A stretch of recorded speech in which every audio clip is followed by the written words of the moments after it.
பக்தனுடைய வேர்வை துளியை ஆமாம் ஐயா வந்து 10 பெரிய கடலா பிறவி செஞ்சார்.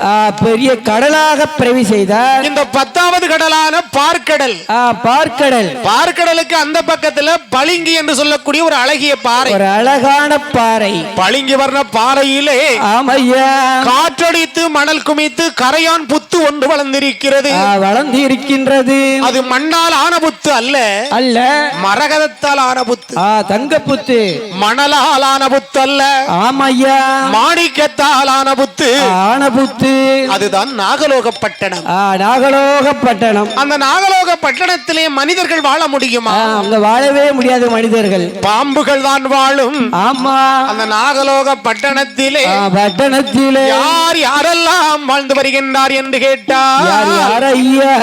எம்மன் நாகலோக பட்டணத்திலே, நாகலோக பட்டணத்திலே நாகராஜன் நாகக்கண்ணி நலமுடனே ஆண்டுவாராக. இடுமூக்க சர்ப்பங்கள் இறஞ்சு நல்ல விளையாடு அத்தனைக்கும் பெரிய நாகமுடி